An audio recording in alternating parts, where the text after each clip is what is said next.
되는 계기가 되게 여러 가지가 있을 텐데 순종적으로 살아오시다가 이제 발견을 하셨다고 그랬잖아요. 되게 보수적인 교단 출신도 계신데 그 보수 교단에서 활동을 하셨던 김자은님의 이야기도 좀 들어보고 싶어요. 저는 학부를 다니기 전까지는 보수적인 교회에 제가 다니고 있다는 생각을 못 해봤어요. 통합 측 교회 다니다가 보수측 교회로 갔었는데 제가 차별받고 있다거나 보수적인 교회에 다니고 있다는 생각을 못 해보고 있다가 학교에 가고 뭔가 되게 가르치는 신학이 이상하다, 나에게 납득이 안 된다, 이런 지점들이 점점 쌓였었고, 그 쌓이는 과정에서 이제 사회에서 페미니즘이 대두되면서 이거는 정말 맞는 말이다 라고 생각을 하게 되었고, 그 다음에 이제 수업들이 조금 더 이상하게 들리기 시작했고, 그 수업에서 나오는 말들을 제 나름대로 논리적으로 정리하는 과정 중에서 여러 가지 활동들을 시작하게 되었던 것 같습니다. 구체적으로 어떤 생각나시는 게 좀 있나요? 어떤 부분에서 좀 이건 좀 아닌 것 같다 이렇게 느끼셨는지? 저희 학교 채플에서 되게 이상한 말들이 많이 나왔었는데 굉장히 존경받는 목사님이셨는데, 그 목사님이 이제 여자가 40대가 되면 빨간 모자라도 쓰고 화장이라도 하고 다녀야지, 안 그러면 폭력이 된다, 이렇게 말씀하시는 거예요. 그래가지고 저거 말하는 게 진짜 폭력이다, 이런 생각을 하게 되면서 이게 되게 그 사람이 다른 인품의 가치에 있어서 굉장히 존경받는 사람이고 목회를 잘하고 있다고 하더라도 이런 여성차별의 문제에 있어서 안전하지 않구나, 이런 생각을 하게 되면서 조금 열심히 활동해야겠다라고 생각을 하게 됐고, 그게 좀 기억에 많이 나는 것 같습니다. 그분은 좀 특별히 빨간색의 어떤 취향이 있으셨던 것 같네요. 세대가 좀 다르긴 하지만 제가 신학교를 다닐 때도 채플 시간에 그런 경험은 여성은 굉장히 말할 게 많은 것 같아요. 같이 앉아있는데 그 채플을 하시는 남성 목사님이 굉장히 권위가 있으신 분인데도 더 옛날이지만 아무렇지도 않게 여기에 좋은 짝이 있다라고 손을 이렇게 여신학생 쪽에 계시더라고요. 그 손길을 받은 거죠. 그러니까 같이 학교를 다니고 있지만 우리는 동역자라는 생각을 거기 채플에 선 분도 안 하시는 거야. 여기 좋은 배필, 공부까지 해서 말귀를 알아듣는 배필이 있다라는 느낌으로 설교를 받고 저는 끝나고 엄청 항의했습니다. 사실은 각자 이제 그런 한계가 있을 수밖에 없으니까 남성으로 가지는 그런 시선의 한계가 있어서 저는 이제 항상 여성의 이야기는 여성이 남성이 연대해주면 더 좋고 좋겠지만 이런 생각을 많이 했어요. 제가 제일 존경하는 목사님도 그 목사님 때문에 제가 이렇게 기독교에서 이러고 있지만 굉장히 그런데도 저보고 거기 제 교단은 여성이 안수를 받지 못하는 교단이었어요. 제 출신 교단은. 근데 저보고 이제 자꾸 신대원을 가라고 하시는 거예요. 이제 MD부를 하시라고. 제가 여자가 목사 안수도 못 받는데 그 얘기는 즉 평생 전도사님이 좋다 나쁘다를 말씀드리는 게 아니라 임금 차이도 굉장히 많이 나고 그렇잖아요. 교회 안에서 여러 가지 사역적인 제한도 있고 한데 저는 그러기 싫다. 그래서 그때 그 목사님이 좀 있으면 바뀌겠지 이러셨거든요. 그게 20년 전이에요. 근데 제가 정말 존경하는 목사님인데도 불구하고 그분은 그런 한계가 있는 거예요. 그런 당사자성에 대해서 아까 이은혜님이랑 잠깐 얘기를 제가 나눴었죠.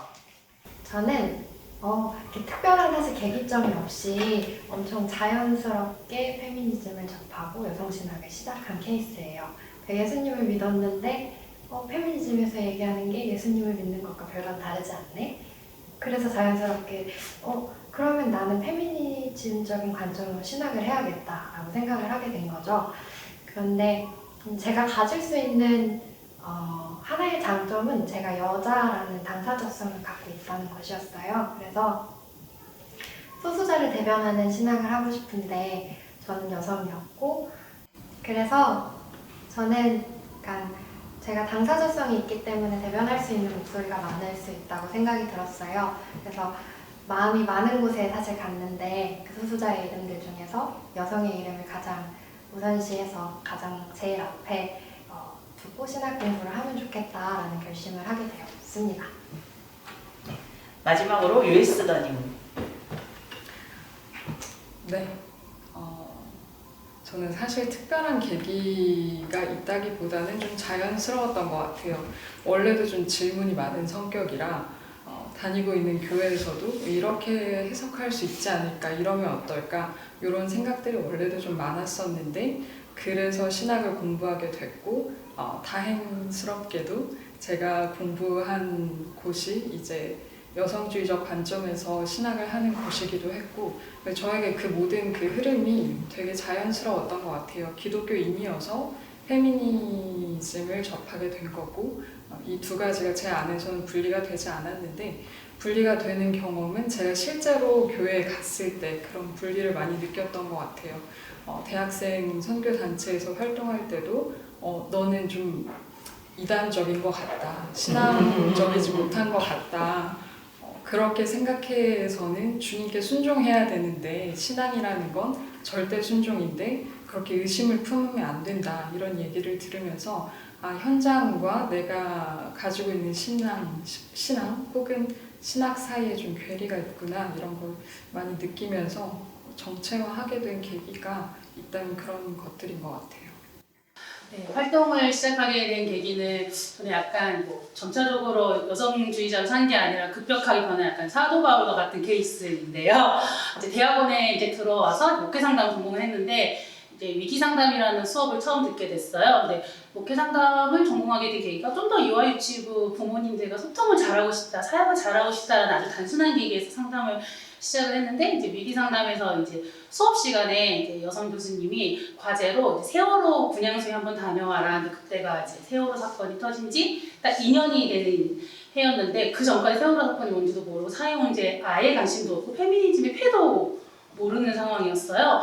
근데 이제 세월호 분향소에 이제 안산에 갔는데, 그때 이제 뭐 300명이 넘는 피해자들 그리고 유족들과의 어떤 만남을 통해서 그 한 시간이 저의 어떤 터닝 포인트가 됐던 것 같아요.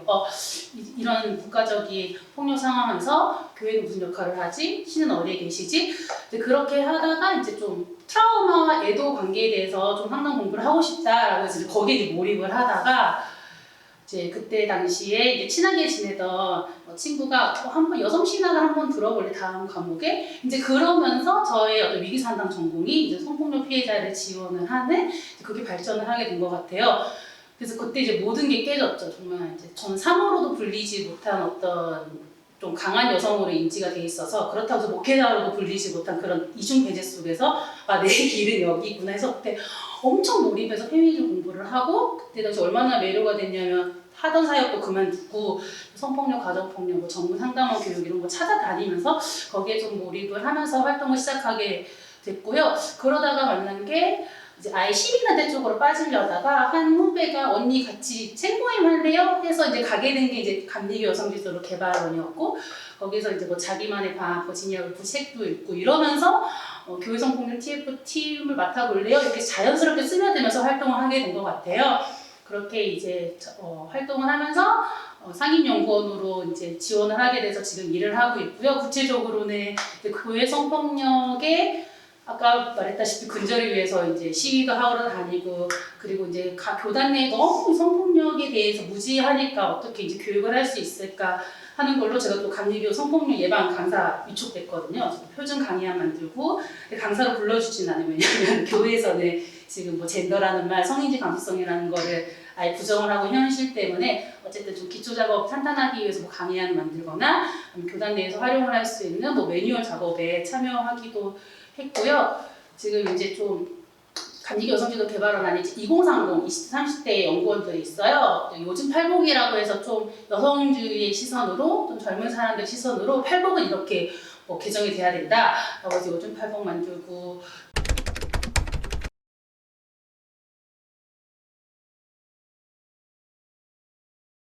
또 성폭력 제대로 처리 안 하는 교단을 향해서 성명서도 내지만 너무 필요하니까 좀 성경명으로 뭐 화 있을진저